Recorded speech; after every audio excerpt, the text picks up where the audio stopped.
Sveiki, čia Džošas. Daugelį metų paslaptingo orlaivio gandai sklandė virš slaptų karinių bandymų poligonų. Tačiau dabar F-47 nėra tik vaiduoklis, tai oro dominavimo ateitis. Šiandien The Infographic Show atskleisime, ką žinome ir kodėl tai slepiama. 2025 m. kovą JAV tyliai sudarė svarbę gynybos sutartį. Rezultatas – F-47.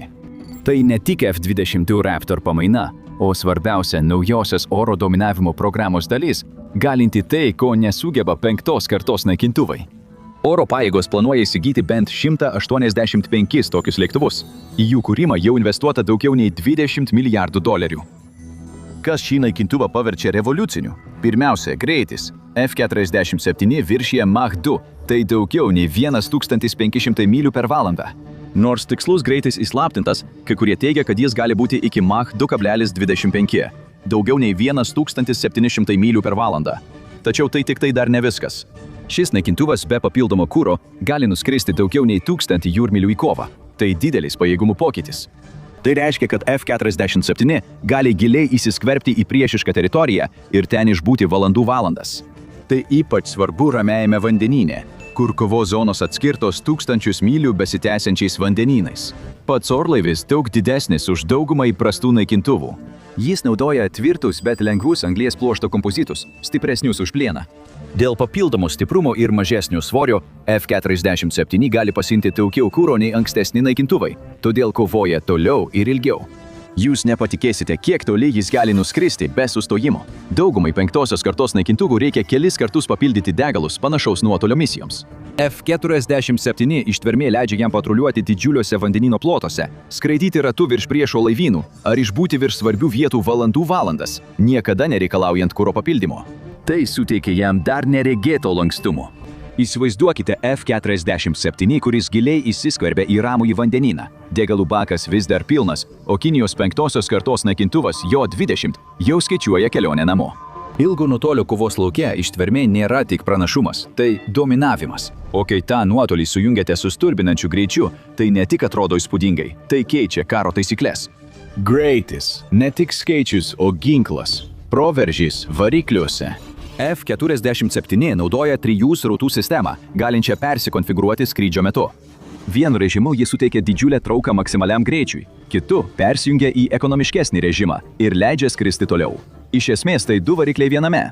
Trečiasis oro srautas sugeria šilumą iš borto sistemų, mažina orlaivio šiluminę pėdsaką ir apsunkina jo aptikimą. Čia viskas tampa rimta. F-47 turėtų skristi virš garsiniu greičiu be forsažo. Tai vadinama superkruizu. Jis gali judėti greičiau už garsą, nenaudodamas daug degalų ir neskleisdamas infraraudonosios šilumos. Jis įveikia didžiulius atstumus rekordiškai greitai, tyliai ir efektyviai.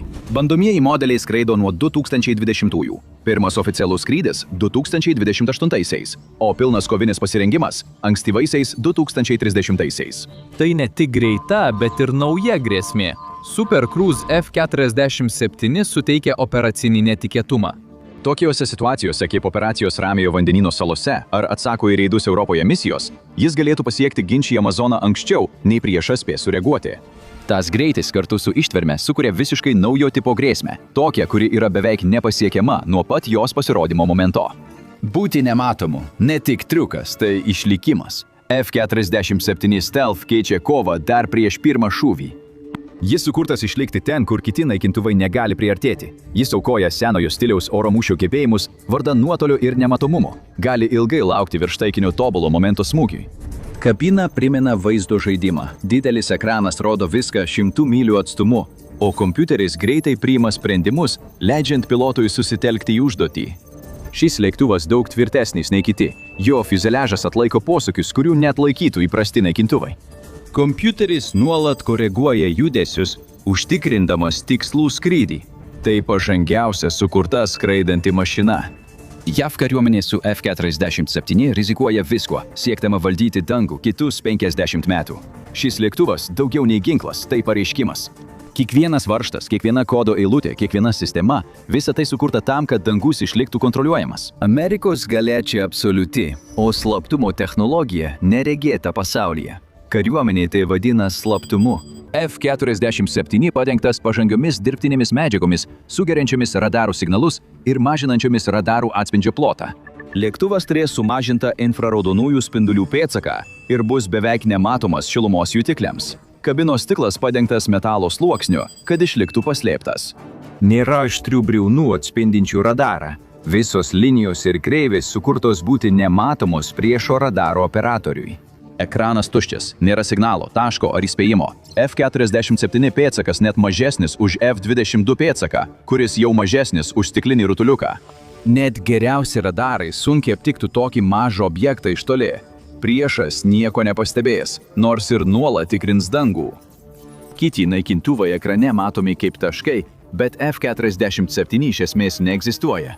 Tai nėra maskuotė ar vengimas, tai iš esmės naujas nematomumo danguje apibrėžimas.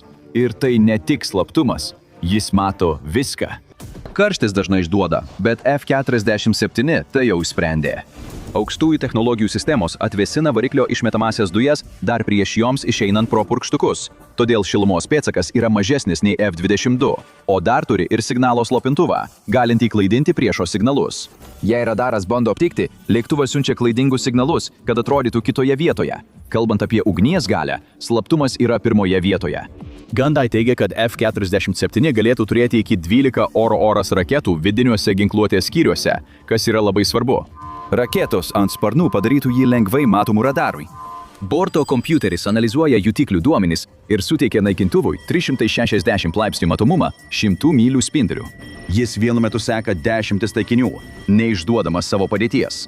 Tai gynybos sistemų košmaras, nes negali kovoti su tuo, ko nematai.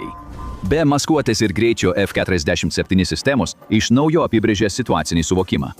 Visi jutikliai, radarai ir infraraudonųjų spindulių detektoriai perduoda duomenys į tinklą, kuris akimirksniu analizuoja grėsmes ir galimybes. Šis naikintuvas ne tik reaguoja, bet ir numato priešo žemė-oras raketų paleidimą. Borto kompiuteris gali vienu metu apskaičiuoti manevrus išvengimui, atsakomasias priemonės ir atakos galimybės. Informacija perdodama akimirksniu, žmogui ją apdoroti prireiktų minučių. Žinodami, kad jis beveik nematomas ir greitas, įsivaizduokite, ką gabena.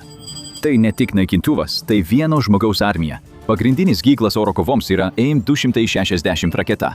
Raketos turi 120 mylių nuotolį ir yra 5 kartus greitesnės už garsą, todėl priešo pilotai beveik nespėja sureaguoti, kai jos paleidžiamos. Net modernijoms oro gynybos sistemoms sunku sekti greitus taikinius, ypač paleistus iš nematomo orlaivio radarui.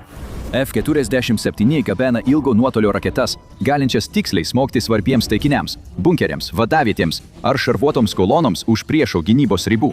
Įsivaizduokite naikintuvą, kuris vienu metu sunaikina radarų, artilerijos ir raketų paleidimo taikinius, esančius 100 mylių vienas nuo kito, priešui net nesupratus, kas smogė. Jis naudoja hipergarsinius sklendžiančius šaudmenis, kurie išvengia perėmimo ir pasiekia taikinius per kelias sekundės. Kompiuteris apdoroja daugybę duomenų, kad kiekvienas šūvis būtų apskaičiuotas beveik tobulų tikslumu. Kiekvienas šūvis numato atsaką ir sukelia pasekmių grandinę dar priešui sureaguojant. Tačiau tai dar ne viskas. Nors dar nepatvirtinta, F-47 galbūt turi kryptinės energijos lazerį. Gali perimti raketą skrydžio metu arba akimirksniu išjungti priešo jutiklius. Energiją tiekia varikliai generuojantys daug elektros. Šie lazeriai naudodami daugiau galios nei bet kuris naikintuvas istorijoje ne tik gina, bet ir leidžia valdyti visą mūšio lauką. Radarai perdega, kameros apanka, amunicija išgarinama prieš pasiekiant taikinį.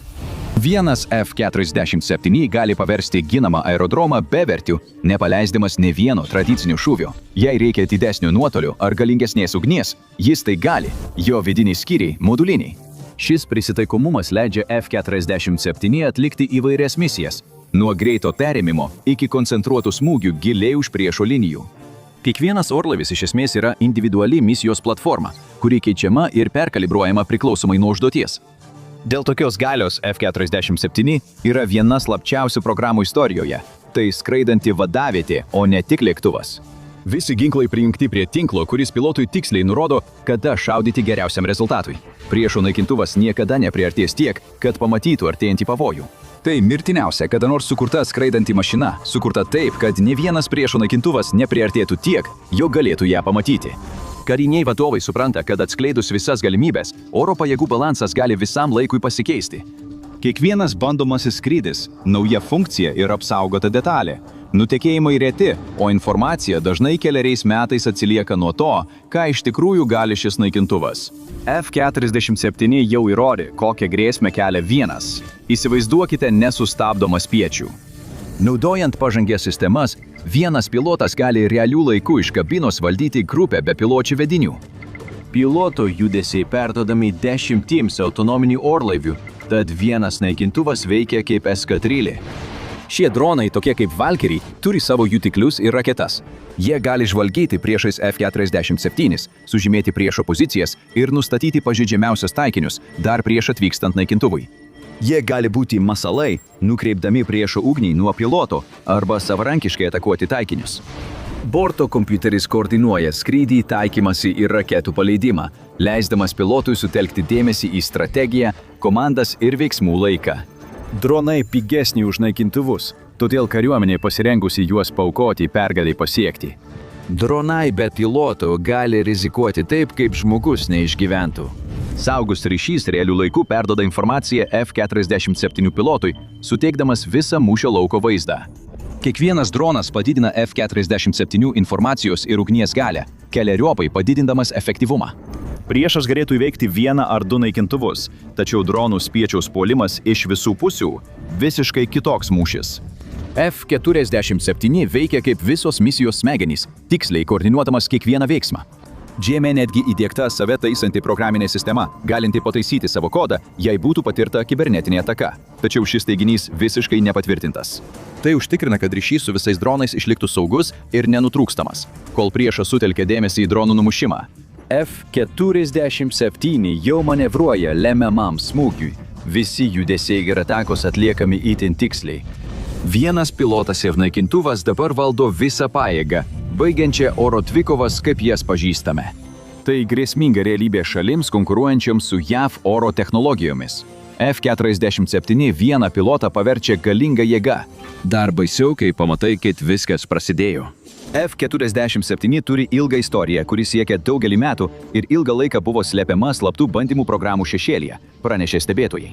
Keistos beuodegės formos skraidė virš 51 zonos, tai ankstyvieji F-47 prototipai. Jo konstrukcija siekia X-36 laikus, tai 10-ojo dešimtmečio bandymų naikintuvas, įrodęs, kad gali skristi be tradicinių uodegos plokštumų.